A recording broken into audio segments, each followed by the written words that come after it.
ตรงนี้จะเป็นระหว่างตรงกลางระหว่างตึกเก่ากับตึกใหม่ของช้อปปิ้งมอลล์ตรงนี้จะเป็นตึกเก่าเด้อทุกคนมีที่จอดรถอยู่ข้างบนเนาะแต่ตึกใหม่นะบ่มีตึกใหม่จะใหญ่กว่าตึกเก่าเด้อทุกคนช้อปปิ้งมอลล์หรือว่าตลาดเช้าสบายดีแล้วก็สวัสดีมาทุกคนตรงนี้จะเป็นตึกเก่าเนาะที่เป็นกลมๆทางขวามือจะเป็นที่ฝากรถหรือว่าจอดรถเราต้องได้ขับบนขึ้นไปเนาะสบายดีแล้วก็สวัสดีกับทุกคนเด้อคลิปนี้สน้อยจะพาเลาะช้อปปิ้งมอลล์ทุกคนช้อปปิ้งมอลล์หลังเก่าหรือว่าหลังน้อยเนาะตึกเก่าหรือว่าตึกน้อยเด้อตึกน้อยนี่จะมีร้านอาหารอยู่ข้างบนเนาะอยู่ชั้น3ร้านอาหารจะขนาดใหญ่อยู่พอสมควรชั้น2จะเป็นร้านขายทองเนาะจะบ่ค่อยคึกคักปานใดเด้อทุกคนตามเศรษฐกิจบ้านเฮาเองเนาะแต่ว่าตึกใหญ่หันจะน้อยก็บ่ได้ไปเลาะได้มื้อนี้เลาะแต่ตึกน้อยคนก็จะบางตาประมาณนี้แหละทุกคนตามเศรษฐกิจบ่ว่าบ่อนใดเนาะห่างห้านหลายเกินไป หรือว่าเฮาบ่มีเงินบ่อันนี้น่าจะตรงที่ว่าเฮาบ่มีเงินหลายก่อนเนาะเลยปฏิว่าห่างห้านหลายก็มีสุดลาวสุดหยังสลับกับข้าวของต่างๆเนาะข้าวของก็จะคล้ายๆกันเลยเด้อทุกคนกับตึกใหม่กับตึกเก่านี่เดี๋ยวเฮาเลาะไปน้ำกันเลยเนาะบ่ทุกคนเลาะเบิ่งกับสาวน้อยไปน้ำกันเลยตรงนี้จะเป็นตึกเก่าเนาะอันนี้เฮาแนมออกไปจะเห็นตึกใหม่เลยทุกคนมุมตรงกลางเลยนี่ตรงไหนก็มีร้านขายทองเนาะราคาเป็นกันเองเด้อร้านขายทองนี่หาซื้อได้ตามทางขึ้นบันไดเนาะ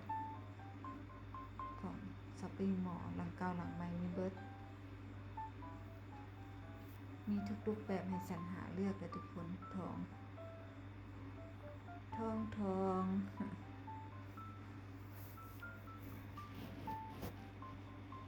ถ้าจะได้ผิดพลาดประการใดก็ขออภัยในเด้อบางทีก็ลงเป้าแบบเลยเถิดเกินไปนะทุกคน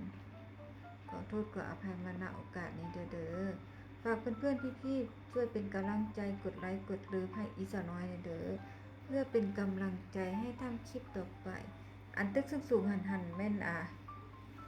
อย่างก็เด้อน่าจะเป็นบริเวณนั้นเด้อทุกคนตึกสูงๆน่าจะเป็นบริเวณเวียงจันทน์เซ็นเตอร์นั่นนะนี่เขามายืนตรงกลางระหว่างตึกช้อปปิ้งมอลล์หลังเก่ากับหลังใหม่เนาะเขาแนมเห็นเวียงจันทน์เซ็นเตอร์เด้อหรือว่าฮาซันเนาะอยู่ตรงมองตึกสูงๆเนาะเดี๋ยวเขาย่างขึ้นไปยังกับเข้าไปคือเก่านะทุกคนช้อปปิ้งมอลล์ตัวเก่าจะมีร้านอาหารเนาะเพราะว่าเขาไปก็ไม่ได้ไปกินอาหารหรอกทุกคนมันแพงพอดีเอ้ยเพิ่นเฮ็ดลาบปลาให้กินก็เลยพากันขึ้นไปซื่อๆว่าจะไปตั้งใจกินข้าวปุ้นน้ำแจ่วเนาะข้าวปุ้นน้ำแจ่วก็คือข้าวปุ้นเจียวเป็นเครื่องในประเภทเครื่องในงัวเนาะแต่ก็บ่ได้กินเพราะว่ากินข้าวมาอิ่มแล้วเดี๋ยวพากันมันเลาะซื่อๆกินน้ำหวานถ้วยนึงน้ำหวานรอดซองหรือว่าถ้วยแบบพอประมาณบ่ใหญ่เลยเนาะถ้วยน้ำหวานเนาะ20,000 กีบทุกคนโอ้ my god